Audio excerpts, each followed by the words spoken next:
Straw Hut Media. Hi, this is Dana Gould. Don't be alone with Jay Kogan. Don't be alone with Jay Kogan. That cheesy noise says it's time once again for Don't Be Alone with Jay Kogan, a podcast about being connective in a disconnected world. I am your host, Jay Kogan, and some might say, why do you have a podcast? And I have no answer for that. But I do say that if you have a comment or a question, feel free to write it in at Don't Be Alone with Jay Kogan. That's DBAW Jay Kogan, JAYKOGEN at gmail.com. I will answer your viewer listener mail, any questions, any comments, any criticisms. I will throw them on the pile with my wife's criticisms and everybody else's criticisms in my life. I'm here today. I have a guest who talked in a bit, but he's Dana Gould, a very funny man, also has his own podcast, and he has a premium level that you can purchase if you're a fan. And I have a premium level that I'm going to offer now, 2 levels. One, if for $1, is if you sign up for Jay Kogan at, I guess, one of those websites, pandering.com or something like that. I don't know what they're. Anyway, you can. I'll figure it out. But the premium level would be me. You can have my an 8x10 glossy of me for $1. And then for the higher level, we are going to Brazil. What is it? Petco. It's Petco. All right. No, Dana's showing me something. You can say the word. I'm not talking. It's Patreon. Oh, Patreon. Yeah, Patreon. For $1, you get an 8x10 glossy of me. And then the next level up is a individual trip. We can go to Hawaii, full level, 4 seasons for a week at Hawaii for that level, which is it's $820,000 for that level. So if you're the dollar level, great. The $820,000 level, you get much more. It's totally worth it. So we'll see. Anyway, I brought Dana in here because I wanted to talk about something that's been on my mind for a little while, which is I am in the later half of my life. I just turned 60. And what I am at 60 is different than what I was at 20. Although it felt like one big thing. Like 20 to 60 feels like one big thing. And I am changing. And my career is changing. And who I am to my kid is changing. And who I am to my wife is changing. And what my life looks like for the next foreseeable future, which doesn't seem all that long. Like 20 years, what have I got? Maybe, if I'm lucky, 20, 25, 30. So I have to embrace some things that are changing, some of which are a real ego death. I was the wonderkind. I'm no longer the wonderkind. I was like the young, hot comedy writer. I'm still doing fine, but I'm not the young, hot comedy writer I was. My kid has grown. He doesn't need me anymore.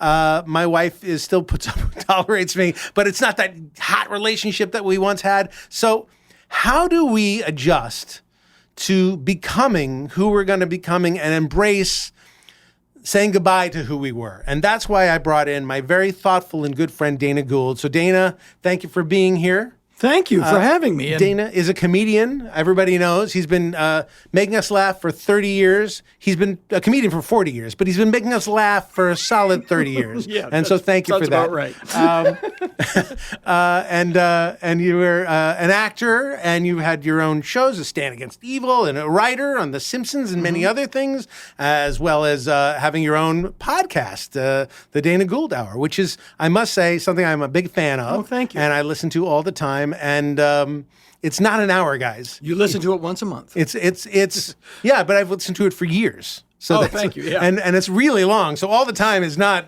It really is a long thing. It's gross. There's so much content in it.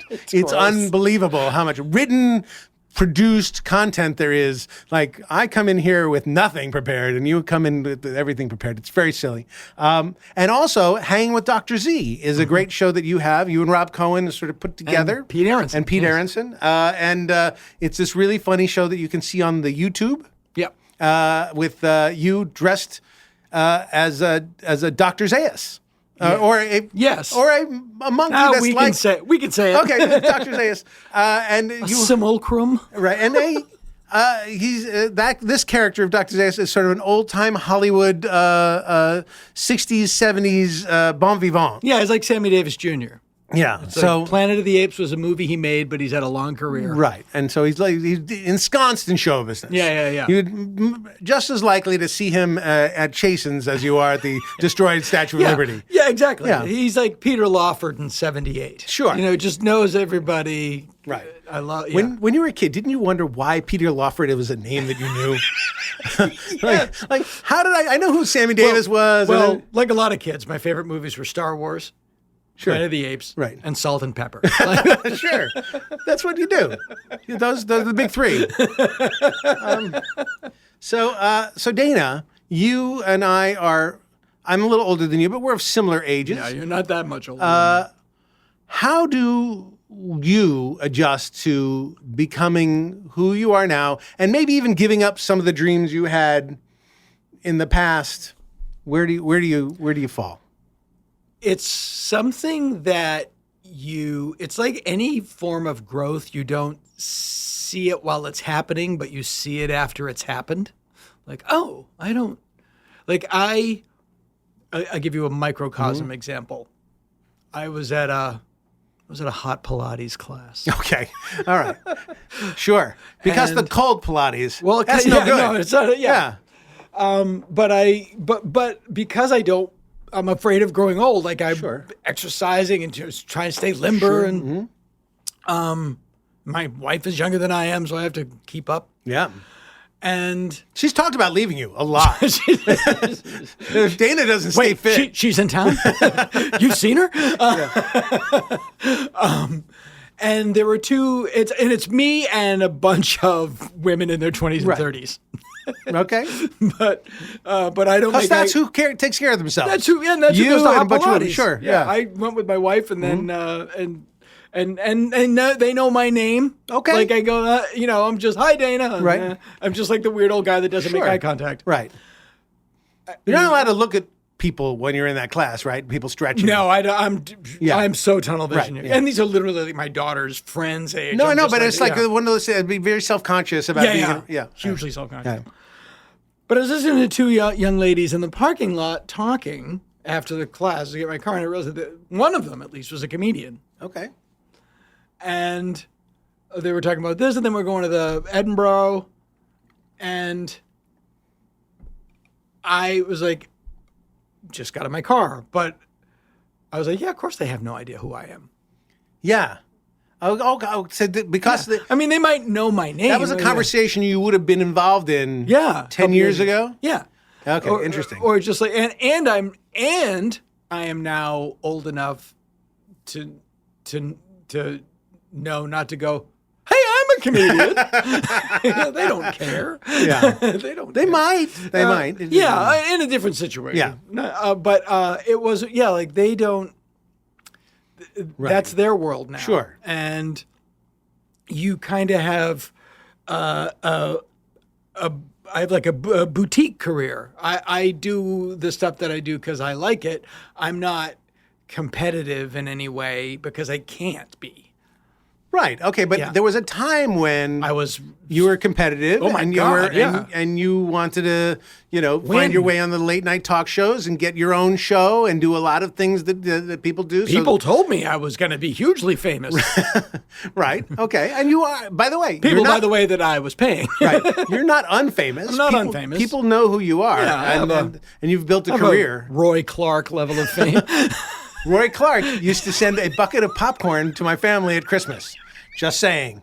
See? So being famous like Roy Clark is, in my book, is being awesome. That's Yeah, phenomenal. I don't know why my dad worked with Roy Clark at some point. I don't know, and he got on a list. He got on a and he got list. on the big popcorn tin bucket list. Picking and a grinning. But okay, so yeah, you were going to be do other things, and you did do a lot of those things. You made took your shot at some of those things. Sure. And you got to direct stuff and rate your own TV series. Some things you may yeah, not I'm have very, very, very may lucky. not have even been in the plan, but then you wind up doing anyway. Yeah, I fell in. I started off doing stand-up. And what I wanted to do, I wanted to be a stand-up since I was about 14 years old.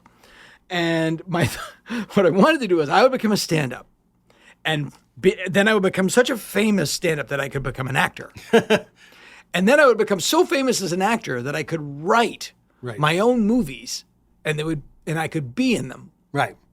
Because I only wanted to write horror movies and be in them. Right. So I took the most circuitous way. Right. Instead of just writing a horror it's movie. Like, I want to be a sous chef. Right. And if I'm elected to the United States Senate, I can demand to work in any restaurant. I get it.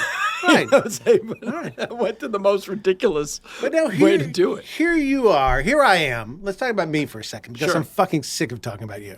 You and me both, Jesus my friend. I mean, I've had shows on the air, but they haven't been wildly successful. I have not made I'm not Chuck Lorre. No. I'm not,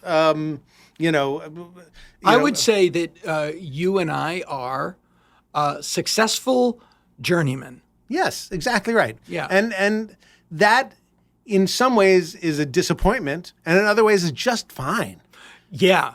And more than fine. Yeah. Like when you take a step back. Right. And realize a lot of people aren't.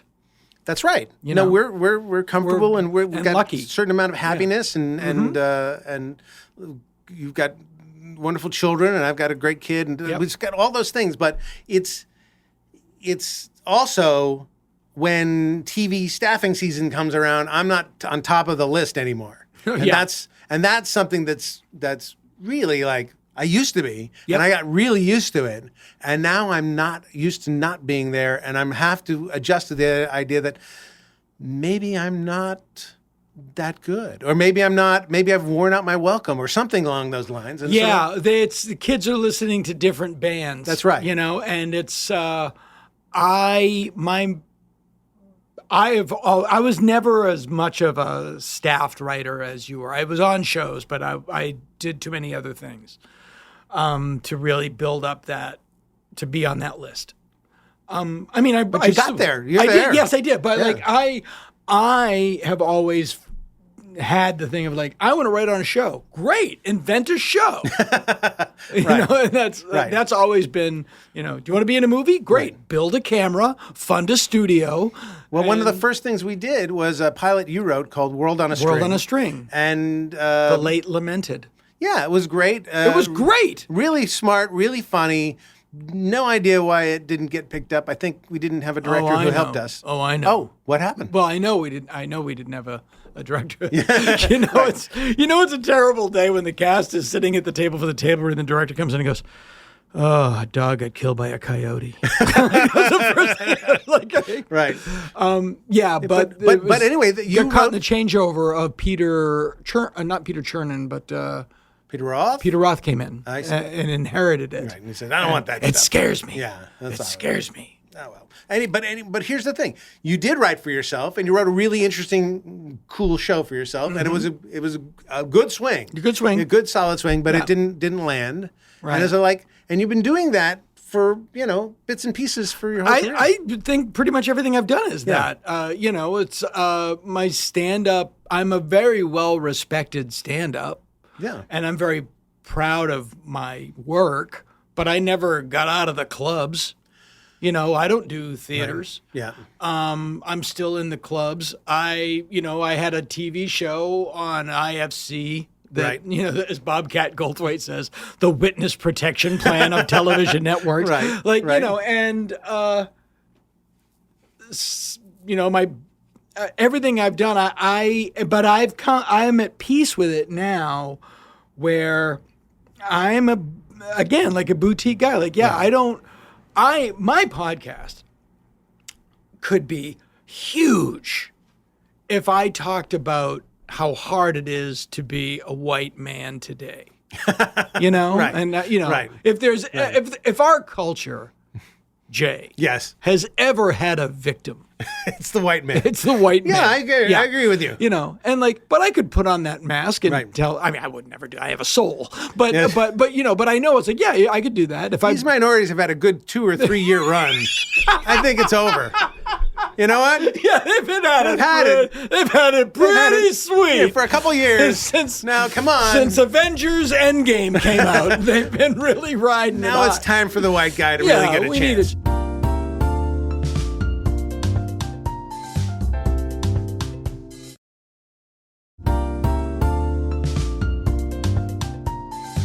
Again, I'm just anytime my phone rings, I'm delighted. Right. And I always make musical analogies, and I to somebody that we both love. I always look at Elvis Costello. You know, Elvis Costello, at the height of his fame, was selling a fraction of what REO Speedwagon was selling. Yeah. But he still does what he does. Right. And he's he plays medium to small theaters, and in his music he does an album every year. Yeah, he does play stadiums, but he can sell out like the Greek Theater, that kind of thing. Yeah. Right. Yeah, he plays. That's what I Right, mean. Like yeah. he's not Springsteen, right. But he's still working, pays Right. his band, Yeah. and makes records. And if you want to hear his music on the radio, you have to listen to Underground Garage, or you're never going to hear it. Right. But he's not on K-Rock anymore. Yeah. But he barely was back then. Back then, but Yeah. what's he going to do? Go die? Like, Right. no, it's what he does. Right. No. And that's my attitude. Is like, well, this is what I do. I don't know what else I can do. Yeah, and like Elvis Costello, there are diehard fans. There are Yeah, people and who you have really- your audience, Right. and hopefully your audience grows old with you. And you and I have that same observation that, we go to see him every time he comes around, and you see all the same faces, Right. and you go like, oh, that guy's still around. Oh, why is he dyeing his hair? Right. It's Right. like, It's one of the great things I always feel at a Bruce Springsteen concert is that he starts singing, I'm born to run. I got rip the bones from my back, the death trap. I've got to get on these wheels and run. No one in the audience is running anywhere. There's not a single person who's not going back home in their van to where they came from. Yeah, There's nobody. They're all old. They're Yeah. all staid. It's an audience full of 60-year-old Yeah. people who have not given up the sense of adventure completely. Exactly, Like yeah. even going out to see Bruce Springsteen was a little bit of a hassle. it was a pain. It was a pain. Right. Yeah. So that's a mythos that we think we're this young kids and could do. When I was in high school, I thought, oh yeah, I'm going to get in a fucking car and I'm just going to drive and see where it takes me. Because I was an idiot. Yeah, But now sure. I'm older and I'm not that interested You in were driving desperate nowhere. to get out of Beverly Hills. Yeah. Well, somewhere. Just No, see adventure. Wherever you grow Where up was is the wherever adventure? you grow up. Yeah. Where was the adventure happening? That Yeah. was my thing. And I've that thing of being a wonderkind and being appreciated for that is different than being the old guy in the room now, the veteran writer, and just saying and not always speaking up when somebody has a terrible idea and just waiting for see where it lands, and maybe that person will come around to the better idea, or maybe goosing them in a direction that you think might be helpful. But you don't. Not everybody has to learn every lesson every time. Yeah. That's well put. And I find that too with I was on a show this year, and I hope it comes back. Which show? TED. Oh, the yeah. Seth MacFarlane show. Okay. And it was great, and this was the most fun I've ever had. Okay. Ever. The staff was like people our age, and a lot of Family Guy and Seth and Alec, and then Goldie was on the show, and then some newer people, and that were great. And I, of course, went in thinking, okay, they're looking at me like the fossil at the table, and so I was, again, like what you said, kind of let them go. And then season gets on, you go out, you hang out, and you get to know them. And they're like, we were so intimidated. I was like, oh, that's funny. Right. I had no idea. Yeah. And I'm intimidated of Goldie. Like, Sure. It was like a very Gatling funny. gun. Yeah. And you don't know how people perceive you, but being that person who I used to be you.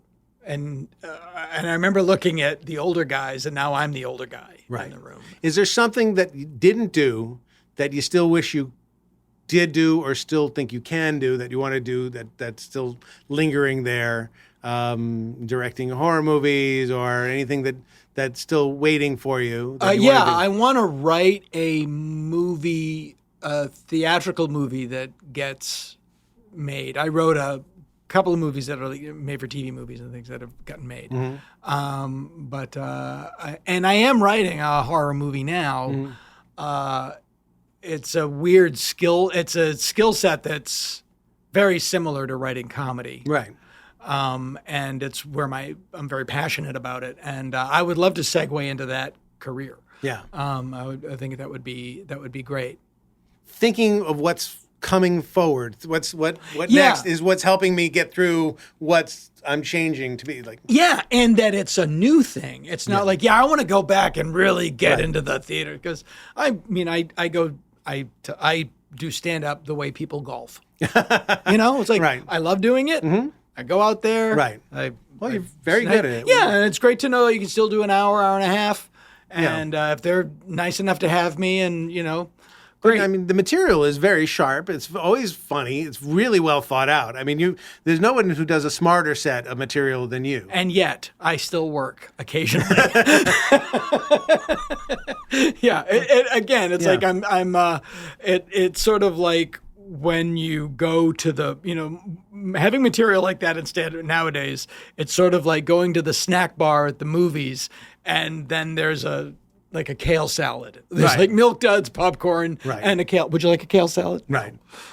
Comedy. How has comedy changed since your starting days in Boston to now? Is there a difference? Yes. I'll tell you an interesting story about when I started in Boston, but the big change is, again, like music. It has become balkanized. There is, like, you would never put, I'll use old music, like you'd never put Elvis Costello and Keith Urban on the same show.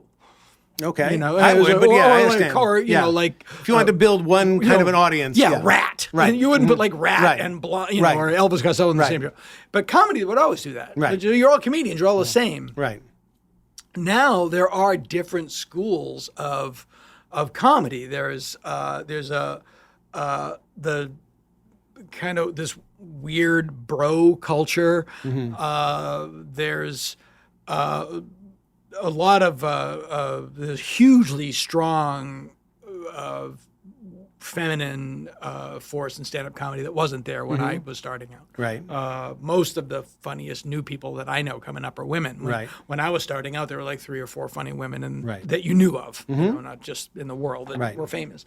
And people know, and then and then there's independent like alt comics, which is sort of, I'm in that tranche.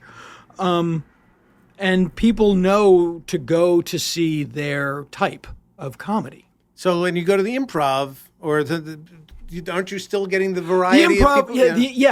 The improv and the improv will have a variety. The store really doesn't have much of a variety, and on the road, people will come to see you, but they won't.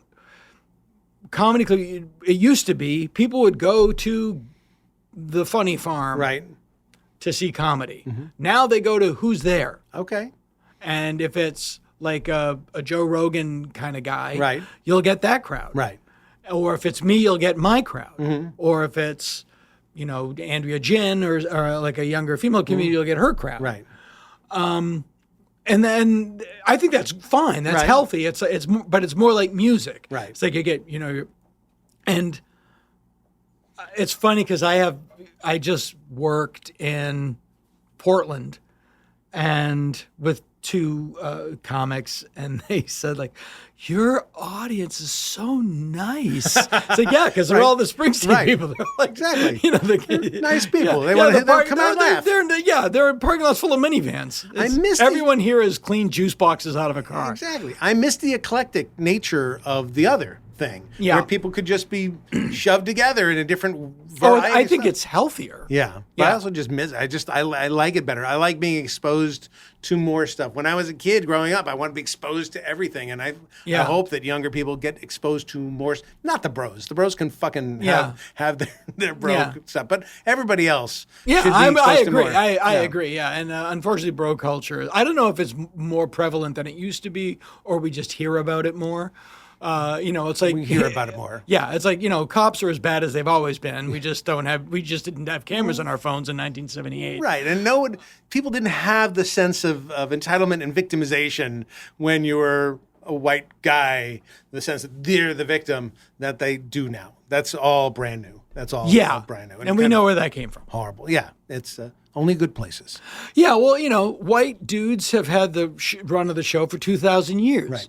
Did you think they were going to go quietly? Right. Right. We're not Canadians. Right. No, that's true. It's true.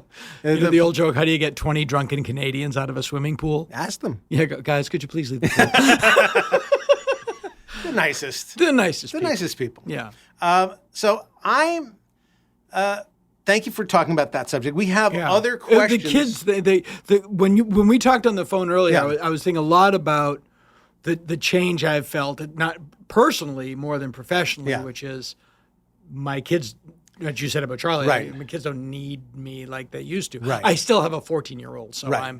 thank God. Right, but 14-year-olds also often don't think they need their parents anyway. Yeah. But I have a good one. that's good. It could go any day. Right. It's a tick, tick, tick, Right. tick. And Charlie, my son, is 21 years old. He's not a kid. Yeah. He's My a- oldest is 21. He's a man. Yeah, Lulu's He's a 21. man, and he can be making decisions. Although my wife continues to treat him like a little boy. Of course. For some reason. I don't understand. No, not of course. Like, really, she's like let me pack for you. It's like, you don't have to pack for a 21-year-old man. Yeah. 21-year-old man can pack for himself. Like, Yeah. I'm going to go buy you underwear. No, he can buy his own underwear. It really is something that he can do. Yeah, he's out of college. Right.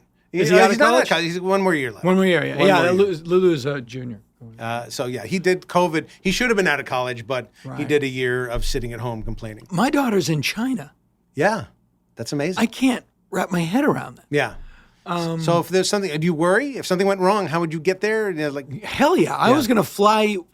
She's doing a summer course in Mandarin. She is Chinese Yes. for people. She is adopted from China. She hasn't been there since she was younger. She went back with us when we got her sisters and things. But, this is her first time like there alone and programmed. And I was going to go with her just to make sure she got from the airport to the dorm. right. I understand that instinct. Yeah, and she was like, "I'm fine." Right. Like, no, Right. what are you gonna? Charlie, yeah, it's the same thing. Charlie flew in from England a few days ago, and the plane lands in San Francisco because that's where his Yeah. school is up north, and then he has to find his own way home. And my wife wanted to go up to San Francisco, meet him, and take him onto the plane to go to LA. I said, Yeah. he can do it himself. He's Yeah. a big boy. It's like, as a matter of fact, he should book his own flight Yeah. to come back so he has all the information. And if he misses his plane, you know what? He'll figure it out. He'll Yeah. get another plane. Yeah. And our minds were blown, but he actually made it home safe. It was fine. Yeah. Yeah, I know. It's hard because we still think of him like he is 5. Yeah. And I still think of myself like I am 22. And I think that's universal. but it's not real. Yeah, I'm a young man in an old man's body. And have you ever? I don't know if you've done this because you don't look too much. Don't look like your dad. No. Are you telling me something about my dad is who my real dad is? No, I'll say, no, you don't look like your dad. what are you saying? Jay, bring him out. Oscar Levant. Boy, am I turning into my father physically. Okay. To the point that I was home. Yeah. And a friend of my father said, "Jesus, I thought you were your father walking in the door, but he was 40 years younger." Right. Yeah, it's spooky. As you've gotten older, did you get more comfortable with your family and your father and your parents? I have better boundaries. Okay. Yeah. Yeah. I mean, I know growing up was tough. Yeah. Yeah. And now I don't. I have great relationships with them, but I have as much as I can with them, and I don't, as we like to say in the in recovery, Jay. I don't go to the hardware store for milk anymore. Okay. All right. But it's very interesting. My mother has dementia and lives in a nursing facility and has no idea who I am and hasn't for years. Right. And that's a very strange thing. Does she recognize you as a person that she likes? Doesn't know who I am. And if I walk out of the room and come back in 10 minutes later, she's never seen me before. Which makes Christmas shopping a breeze. Yeah, sure.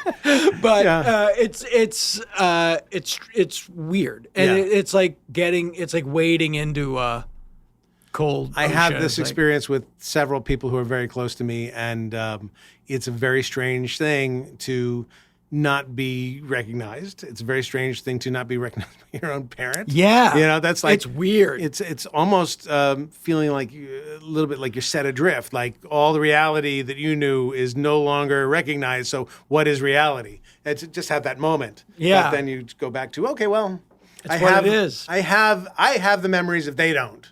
Yeah, exactly. And right. I think about my dad because my dad goes to visit her every day, and she knows that she knows him and is very attached to him. But also, like, he called me the other day and says, "I'm here with your mother. You wanna?" You know, my dad's 92, my mom's 88, and I talked to her, and they know they should know. Right. So they go like, hi, Mom. Oh, hi. Right. Yeah, Right, I'm in right. California, and you like it out there. Right. You know, they don't know. Yeah. And then she goes, okay, well, I'm going to give you back to your Uncle Phil. Right. Like, she doesn't even know who my dad is. No, of course not. But he goes there every day. Right. And that's the story. Yeah. Like, what he is going through. Right. He's been living with this woman since 1954. Right. And suddenly he doesn't live with her anymore, but she's not dead. Right. But she's there. But just really know who he is. And I said to my brother, I said, what goes through his head? And my brother nailed it. He goes, oh, he loves it because he's atoning for the 70s. Ah, okay. Like, you All right. got that right. Yep. All right. Well, so he gets a chance to redeem himself. Yeah, He's a and good he's guy. Catholic, and Yeah. he feels like he's being punished for what he did. Okay. And in the end, it'll all be even. All right. That's fair. That's Yeah, fair. I it's, mean, you know, if you It's all on brand.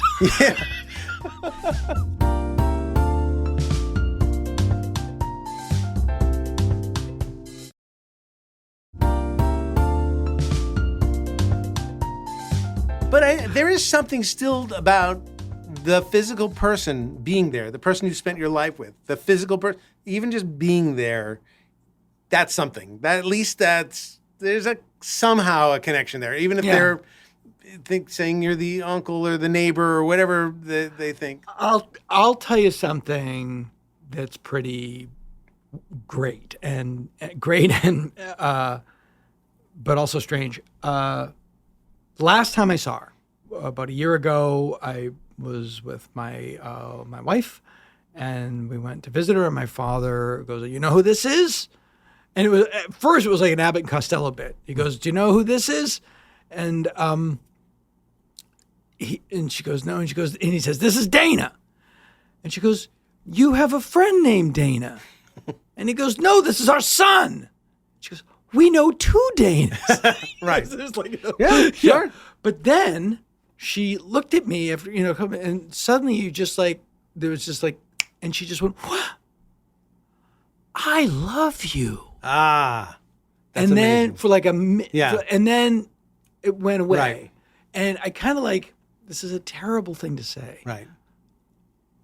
I'm afraid to go back to see her because like I had that Exactly. and I don't want to, No, but I mean, if your mom stared at you and recognized that she loves you, you Right. have that. You have that. And I understand that that's something you want to hang on to. Yeah. I guess because Because now I'm afraid like I'm going to go like, you prick. Like, what? right, or just say Wendell Wilkie. Like nothing she said made sense at all. Ah, I love you. Lewis. Exactly. She doesn't. Well, Yeah. but it's I get it, and it's such a horrible thing to lose someone so slowly. Yeah. And so, it's surprising with dementia people how much they've been faking for so long, and you didn't even know. And they were laughing and having conversations with and figuring a way to get along without being able to remember fucking anything. Yeah. And that's also amazing. So you don't even know how long they've been gone. Yeah, because they hide it. Yeah. They cover it up. Yeah. I've got to build those skills right now. I know. Because Well, who I'm knows? already like that. Hey, buddy. Yeah, oh my God, the name thing is very problematic for me. Hey, very me too. problematic. Me too. People I've worked with for years. I once blanked on my sister-in-law's name at a party. Yeah, that's. And she was my sister-in-law. Yeah, I get it. I get it. Who are you again? And especially when I'm nervous and I'm going to get everybody's name. Yeah. I'm the same way. So Dana, we have a segment on the show called Question Time, where I take about 126 computer-generated questions. Okay. These are delivered to you through the cybernetics? Yes, exactly. L. Ron Hubbard has delivered this straight to me. That's Dianetics. Oh shit! I've got it wrong. Cybernetics is Dr. Rudy Wells, Oh, okay. Bionic Institute. Very nice. Well, it's like that, except nothing costs $6 million here. So you have to pick a letter between A and G and a number between 1 and 18, and I will give you the question that we are going to ask. G7. G is the category of big questions. Okay, this is a big question. Dana Gould, what is the nature of consciousness? Oh, Jesus. You picked it. Wow. You picked it. The nature of The consciousness? nature of consciousness. In other words, Can I call my lifeline? we are, I'll contextualize it for you. We may not fully exist. We may Right. be images or things. We may be brains in a jar. We may be things. But I may be a fictional dream. I may be a dream. Whatever. Right. But no matter what, you have consciousness. You are the thing that you're thinking. The thing that's Yeah. going through your brain right now Right. is, despite whatever sensory information you're getting, it's consciousness. Right. So, given that, what is the nature of consciousness? Okay, I would think that the nature of consciousness is a grasp of the concept that the self exists and that it relates to the exterior world in a certain way. Wrong. All right, next question. No, that's a very good answer. That's a very legitimate answer. And philosophically speaking, sometimes all we have is I hate consciousness. to once again quote Star Trek: The Motion Picture. Sure. Right. Sure. But it's it's all there is. That's the Bible. Yeah. So, yeah. The worst Star Trek is Star Trek: The Motion Picture. Yes. That first Star Trek movie was. Well, actually, no.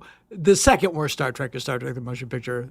I would argue that Star Trek V: The Final Frontier Oh, maybe. is Maybe. pretty. I was pretty so bad. disappointed with Star Trek: The Motion Oh, Picture. it was like the Phantom Menace. It was like, this isn't good. It was so sad. This doesn't work. A 20-minute where the Enterprise is sort of going around. Well, I could tell you why that movie's bad because I've read so many books about it. and stuff. Okay. Well, it was just no conflict. Right. No villain. Right. No. So right. It's not a movie about a story. It's a movie about an idea. What if Right. a machine became conscious? Great. That's an idea. Right. It's not a story. Right. I also think that Gene Roddenberry gets a lot of credit for stuff that maybe he shouldn't fully get. Oh yeah. And that's something that fascinates me is to people who worked for at the Simpsons, where everybody sort of wants to put one person's name up there. Matt Groening, who is a very nice, very nice talented guy, but it's always been a gigantic machine of hundreds of people making something. And I think Star Trek is one of those things where here's the name, here's the guy, and it's so many other people who make it either good or bad. Yeah. It's easier for people to just put it there and go like, well, he comes up with everything. Right. But you're a super fan of many things, and so aren't we the exact people who are doing that? Like looking at one person and saying, "Oh my God, that I'm going to fan out on that one person," as opposed to realizing the collaborative nature. Well, of I art. like to find out the other people, Right. but there's a thing of the creator's dilemma, where eventually the creator has to be removed from his creation because he can't leave it alone. Right, and he doesn't know what it is. Doesn't know what it is. Yeah. I find that like Seinfeld is the perfect example of that to me, where Larry David made this incredible show that everybody loved, and then he left for a couple of years. Yeah. And then he only came back to do the finale. And when he came back to do the finale, Had no idea what the show was. He thought the show was about 4 terrible, terrible people. So the finale makes sense that it's going to be 4 terrible people get their comeuppance and go to jail, and they're so shitty, they deserve every shitty thing that happens to them. What he doesn't realize, and never really realizes, is Seinfeld is about 4 people we like. Yeah. And 4 people who have flaws, for sure. Sure. But are charming in their own way. And that charm fully escaped the creator of it. Yes, and I've never thought of that before. Well, that's why I'm true. a genius Yeah, and you're an idiot. That's true. So I'm giving you but wisdoms. it's also like, I think that I know that Jim Brooks would come into the room and tell us something about the show, and he would leave, and I would go, has he seen the show? Right. Because it's like, it's not about Homer apologizing to Marge every week. Right. But what Jim brought to the show at Scene was he kept, I think the other guys do it, Matt tries to do it too, is kept the humanity on the forefront of that show. And he was amazing. Like, he would correct things exactly. Like he would go, that's too much. Right. And like, we had a big run where Homer was chloroforming everyone. Right. But when he chloroformed Marge, Jim went bananas. And we thought he was crazy. And it turns out he was right. The people don't want to see that. It's true. I was corrected by Jim Brooks. There was an episode that we did a couple different things. One was for some reason Homer was shopping for a casket. And we were at a place and we called one casket the Conquistador. Sure, I remember. Yeah. And we had bumper stickers that we said were available on casket. And one of them was, "Don't laugh, your daughter's in here." And he said, "That's horrible. You can't do that. Somebody's daughter's in a casket? That's horrible." And we're all, 24 and Because none of you have kids. Exactly. We didn't have kids. We didn't care. And it's like, it's all really fun and games. Ha, ha, ha. And then, things change when you're a parent. Oh. Yes, I'm responsible. I don't want to. If anything goes on my tombstone, it's that I am responsible for the first on-screen suicide in the history of The Simpsons. Okay. To which, after the table read, Matt Groening turned to me and said, 14 seasons without a suicide. Thanks, Dana. One of the very first episodes we wrote was Homer about to commit suicide. He tied a big rock to a rope, and the rope attached to his neck, and he was going to throw it off. So we had attempted suicides from the very beginning. No, I have to give it credit. It was I think George Meyer actually came up with it in the story pitch. But Moe's bartending teacher kills himself. Yeah, it's George Plimpton was a George Plimpton kind of guy. And Right. He went back to Swizzlemore, like it was this Ivy League bartending school, and he's looking at a pond, and he goes, "Look at the way the reflection of the leaves dance on the water. I love how they dance so. I'm dying, Mo." And then he ends up just walking into the thing, like Bruce Stern at the end of Coming Home, and then what's hilarious is Mo goes, "Hey, you're gonna get your shoes wet." Oh, and then it's like 11 of them. Right. Oh, really great. Right. Oh, classic. But Classic. again, that's a great example. My episode. George Meyer has this idea. What if that I'm dying, Mo? That was all George. Mm-hmm. Hank Azaria does this great extended at the table read. Right. Right. Oh, Dad, no, keep that. It's all everybody puts stuff in. It's not just any one person. But when I was 10, there it is. There it is. Wow. Good job. When I was 10, I just thought it was the one guy. Sure. The one guy. George Lucas. Yeah. Just amazing. He's a genius. He's everything. Mm-hmm. And part of growing up, still to this day, I have to remind myself, it's not the one guy. And it's okay to be part of that team and all that other stuff. Yeah. For sure. Les, one more question. Give me a letter and a number. Well, a letter. You did so well last time. You did. A through G. How about this? These are computer generated. Well, these are things what we want to fight. The WGA is fighting against, but we're using it. Well, let's go with the vitamin B12. B12, okay. The category that you have chosen is history, and mainly life history. And the question is, what role does exercise or physical activity play in your life? And how does this contribute to your overall sense of joy and well-being? Oh, that's great. It plays a big part in All right. my life Well, because clearly hot Pilates. yeah, I'm vain. Yeah. I'm very vain, and I mean I look like a shoe, You but look fine, Dana. You look no, fine. but I mean just like I'm not a handsome dude. I look like a regular person. You've got a I'm smoking hot wife. It doesn't really matter. That's inexplicable. And no, it's like whatever she did in a past life, I think she was the Roman that stabbed Jesus. She's paying for it now. It's all good. It's all good. But I But feel you're not an ugly man. Do you think you're an ugly man? You say you look no, like not a shoe. no, not ugly at all. But like when I say I'm vain, I'm not like I don't think I'm Ryan Reynolds. I'm just No. like I just want to be No. physically in shape and limber and and you feel your body like ooh, it's Right. takes me longer to get up. You're not as in used to denial as much in denial as I am, because I don't feel my body ever. Oh, I yeah, haven't no. in my entire life. I don't know anything about what's going on in my body. Well, I was a very fat kid with 4 older athlete brothers. So I just imagine that. Yeah, they punch the fat out of you. Well, they punched the esteem Right, out of me, exactly, the right. self-esteem Right. out of me. And so when I feel like I'm out of shape, my self-loathing becomes intolerable and I become a miserable person. Yeah, if that ever happens to you again, call me. I will. I will I'll make take it completely tolerable, shockingly tolerable to be out of shape and to like really- yourself. Yeah, just be fine with yourself. Yeah. No, I can't. And so I have to be I exercise, but also it's for mental health. Yeah. They found that talk therapy and physical exercise is equitable to talk therapy and meds. Okay. I'm on all 3. Right. Sure. Right. Right. But Yeah. Don't knock meds. Meds are great. No, Yeah. my friend, I've been on meds since 1994, and they have made my life completely livable. Yeah, that's great.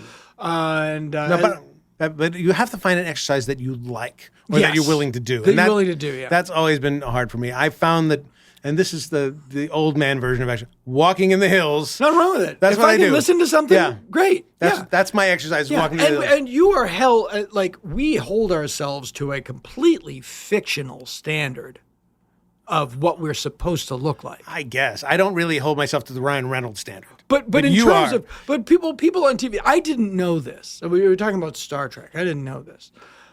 Star Trek: The Next Generation, in the first, I think, 2 seasons, they had these completely form-fitting like jumpsuits. They had basically body girdles with musculature over it. Because Gene Roddenberry had this thing in the future, it's all utopia. Sure. And everybody's going to be in perfect shape. So these people, nobody looked like that. Right. And, and when I became a father of daughters, I really became aware of that. Like, Right.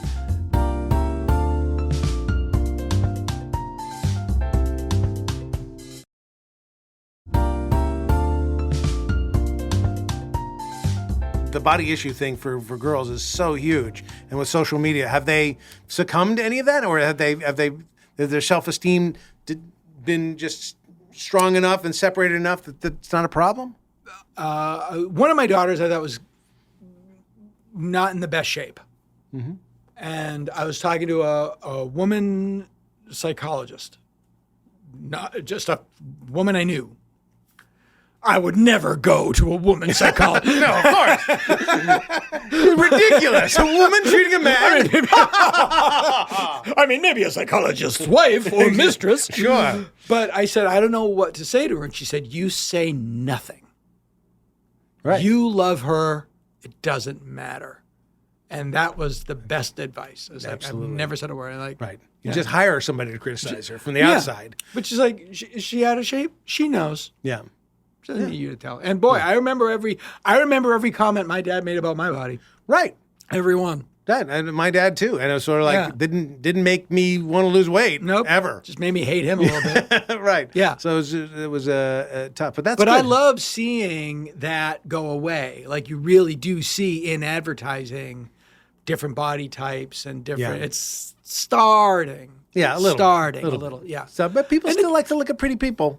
Nothing, and there's nothing wrong with that. yeah. But pretty is, pretty comes in different shapes and sizes. Right, it's a subjective thing, and it's a societal standard, and if that standard can be widened and broadened, blah, blah, blah. Blah, blah, I still blah. want to look at the hotties. You know what I'm saying? Sure. I'm not wrong.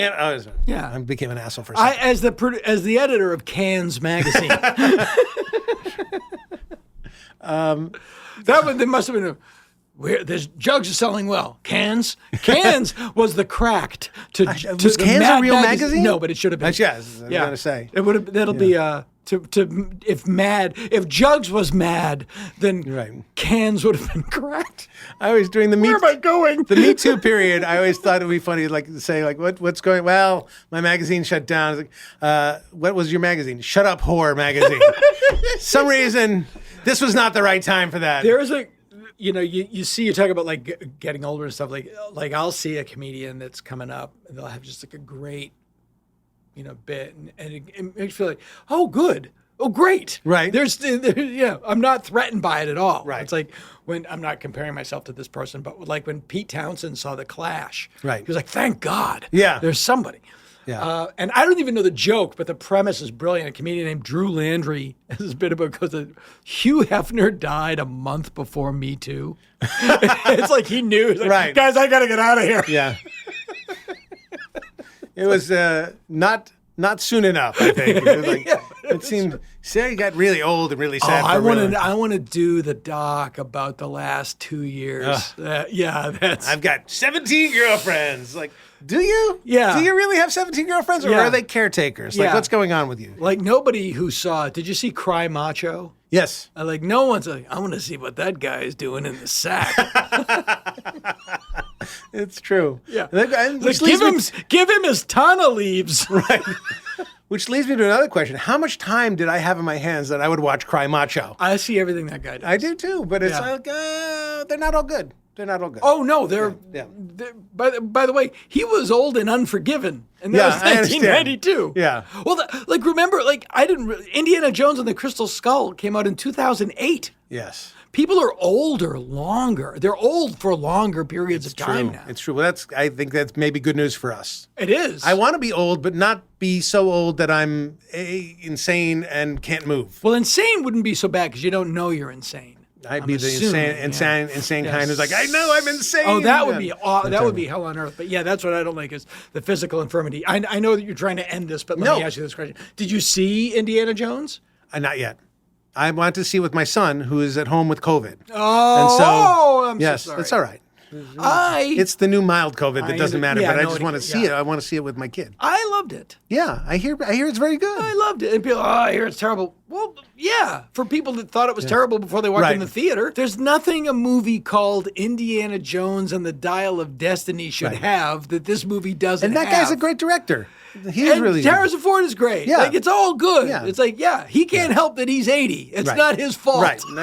And he's good at 80. I actually think he's terrific. If I terrific. look like him when I'm 70, I'll be I was watching the 1923, the thing that he's on with the Yellowstone prequel. Yeah. It's good. Yeah. He's good. He's fine. I'm interviewing on my little podcast a guy named Bill Corso, who's a makeup artist, who is Harrison Ford's makeup artist. Oh, great. Who not only did his makeup, but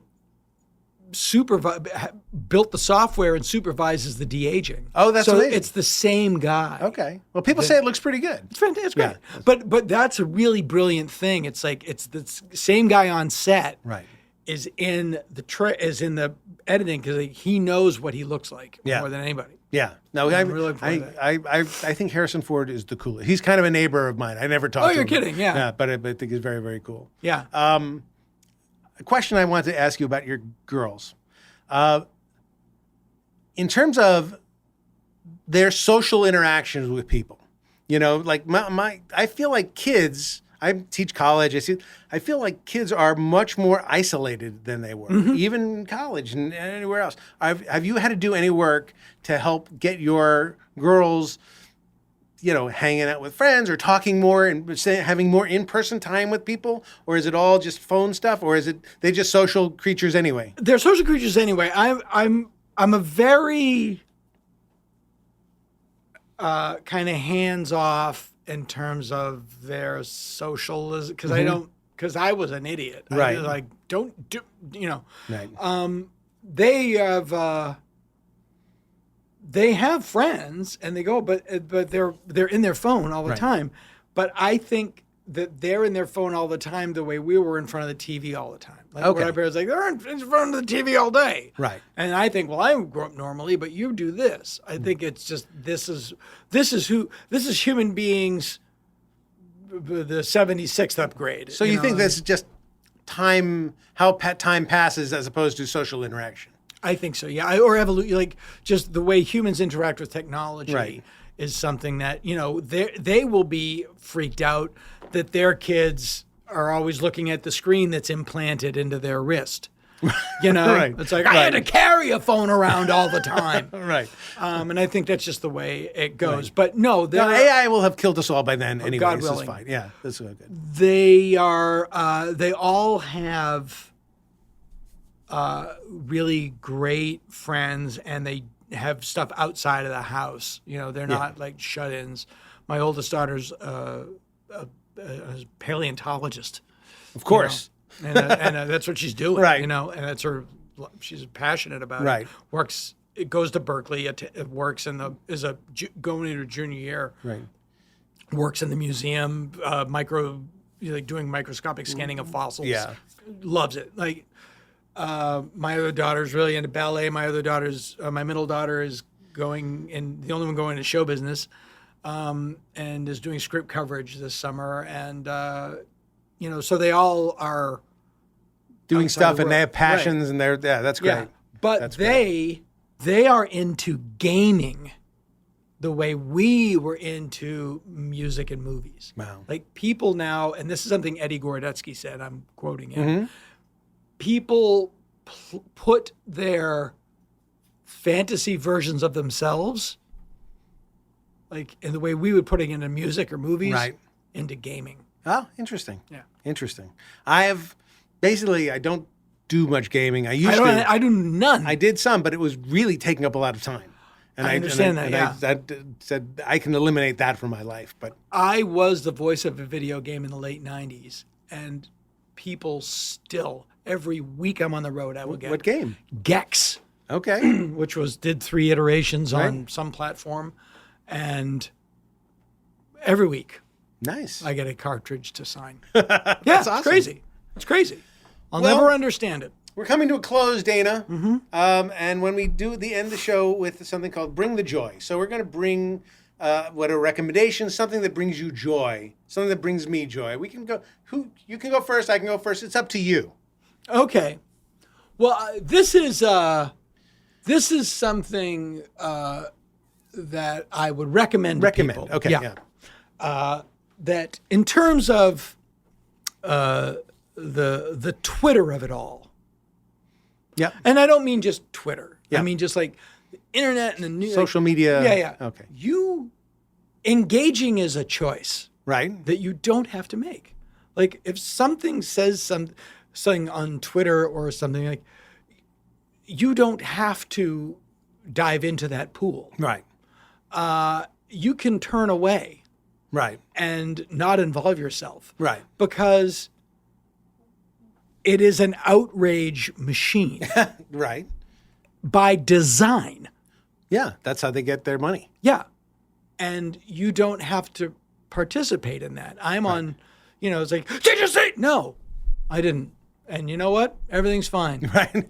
Well, it's interesting. A lot of people have been talking lately about things they're not doing anymore. Mm-hmm. What they're not watching, what they're not doing, like not playing video games, not participating in things for their own sanity. Yeah. To save their time, to save their energy, and to save their sanity. Yeah. I mean, 2020 took a lot out of a lot of people. Yeah. It was, as they say, an annus horrible.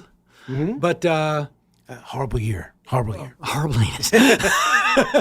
But we're all worried that that president will return. Yeah. or somebody worse, because what we could get is that, but competent. Although a lot of my listeners are MAGA. So if you Understandable. MAGA guys, I'm totally Yeah. pro. He's my man. He's my man. He's Don't- my guy. don't knock my Donnie. Don't knock. He's the best. And if that happens, we'll Yeah. just have to find a way to deal. That's my money. That's the cash cow. I can't shit on. Believe me, that's where it could be. But that I think, and we're all worried that we're going to have to deal with that again. Yeah, by leaving the country. I don't know. That's I was Rob just- Cohen's looking for property in Canada. He's there now. Yeah, I know. I was just in Sweden, where my wife's family is, and every single person, everybody speaks English. Right. I was just ashamed of myself. Right. Because I don't know. My wife speaks Swedish. I don't. Everybody says the same thing about America. Yeah. It's just like, What happened? no, it's always the same thing. The guns. Oh my God.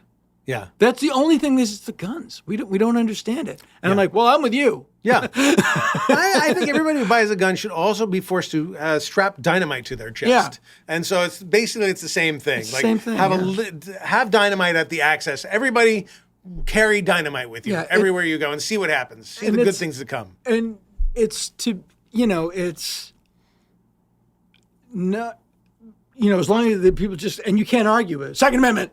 Yeah. Second Amendment. Well, that can be interpreted many ways. Yeah. My joy this week, I get to say my joy. My joy this week is listening to different music that I wouldn't ordinarily listen to and finding something I like about it. In other words, I have my go-tos, but I get really concerned that I'm not bringing more input that I don't normally get. So I try to listen to music that I wouldn't ordinarily listen to, or books that I wouldn't ordinarily see, or movies that I wouldn't ordinarily see, or some other kind of input that's off my radar. And that even goes to, watching The Real Housewives, if that's which I don't normally see. Something strange. What is the music that you like, new music that you've been exposed to that you really like? Well, oddly enough, I have not been listening to oldies in a while, and I had a long car ride, and I listened to this 70s station, and it was like deep cuts. It wasn't the hits. And I heard about 40 songs I'd never heard before in my life that I should have heard growing up with. Right. But they were deep cuts. That my wife knew. Said, "You don't know this song?" Yeah, I do not know this song. Oh, I don't and I'm a guy who thinks I know everything about music, and I don't know everything about every cut of every song. Sure. And so that was a pleasure to hear a lot of that stuff. It's also a pleasure to hear the thing that I never gave a chance to, that I finally gave, was it's not such a stretch, is the Elvis Costello Spanish album. Oh, I haven't heard it. I haven't heard it yet. Yeah, it's really good. I'll listen. It's really good. I have it. I buy it. It's all those songs. It's in Spanish. I imagine Pump It Up in Spanish is fantastic. Yeah, it's really good. Yeah. It has a different thing, and there's different singers, so it feels new. I'm a sucker for covers. So anybody who interprets something in a different way that I knew in one way, that I now know in a different way, that also is just. Yeah, that's a great thing. Yeah. Who's a new artist that you really like, that would be considered a new artist? Jelly Roll? Okay, yeah. Jelly Roll is a new artist. I mean, he's not that esoteric. I think he's pretty famous, but he's new to me. Yeah. And he was like pretty good. I listened as a man who spends most of his time driving a 14-year-old young lady around. Yeah. My daughter. I don't know if you're familiar with Taylor Swift. Oh, Swift. She's very. I want Taylor to challenge herself in her songwriting. I think Harry Styles is very good. Yeah, that's His right. production is great, and I love Doja Cat. Okay. I think Doja Cat is hilarious. Okay. Doja Cat is intentionally hilarious. Yeah, I only know 2 of Doja Cat's songs, but I should listen to more. If you heard, can you swear on this? Sure. Ain't Shit is an amazing song. I will listen. Ain't Shit is unbelievable and hilarious. Well, Dana, thank you for being here. Thank you for Don't having Be me Alone on. with Jay Kogan. I love you. I love Just you. to say that I honestly love you. Jay, You're a you're good one friend. of my principal memories of my first wedding. That's right. That's right. Sorry about what happened. I blame myself. No, do you know what I'm talking about? No. My first wedding, we were in Hawaii together, Yeah. speaking of Hawaii. And my ex-wife and I were, who I'm very good friends with, spoke to her this morning. Yep. We had a Hawaiian preacher that we ended up calling Space Priest 2000. Oh, that's right. And at one point, he put his hands on our heads and started speaking in Hawaiian. And I did a Jack Benny-like take to the audience. and I locked eyes with you, and you shook me off like a catcher. You're like, like don't. And it yeah. was great All right. advice that Yeah. I took. Oh my God. Yeah. Well, so, we know what No, you've got to is it say. a pitcher? Like, yeah. Is it a pitcher? Who shakes it off? The pitcher? Yeah, Like, the pitcher. the catcher gives yeah, the thing. yeah. No. Yeah. It's very clear what was happening in your mind. It's okay to let that one go. I'm glad I could help. I'm glad I could be there. Never forget. You knew in your heart that was right. But I was anyway. good. I needed to be tipped in. Yeah. Anyway, thank you for being here. Don't be alone with Jake Hogan. I love to have you back, and I'm a big fan of all the things you do, including Same. you got this beautiful mug from Hanging with Dr. Z. People check out Hanging with Dr. Z. If you like Jake Hogan, you will like Hanging with Dr. Z. It's on YouTube and it's free. It's free and worth it. And worth it. And worth it. All right. Thank you very much. All right, buddy. Bye-bye. Don't be alone with Jake Hogan.